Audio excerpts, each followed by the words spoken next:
Здравствуйте, это Илья Алиин, мое новое видео. Сегодня я вам расскажу о таком вот секаторе. Сейчас у нас время подрезки винограда.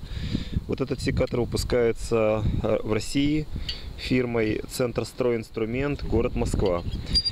Какие он имеет особенности? Это храповый секатор из титана. Он очень легкий, имеет вот такой вот замок. Вот он, видите, его можно так закрыть или открыть.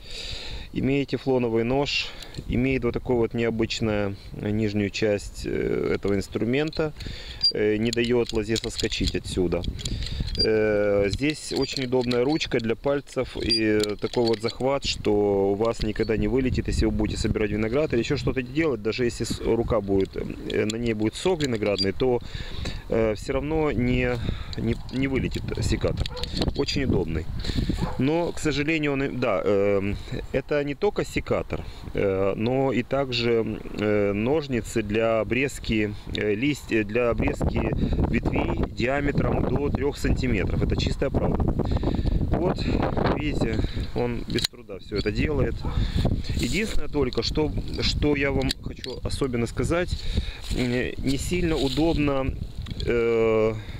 может быть, им готовить чубуки, потому что он может, вы знаете, что лозу там нельзя давить. И он может вам немножечко эту лозу раздавить, а это уже не годится.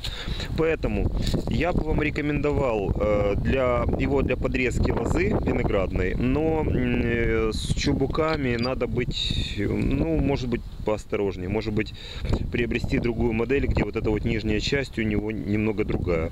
То есть, чтобы нож вот этот заходил не посередине, а по одну сторону его. А так, вещь очень хорошая, качественная, сделана в России. В общем, я вам рекомендую. Я его купил в интернет-магазине. На этом всего вам доброго. Это был Илья Алиин.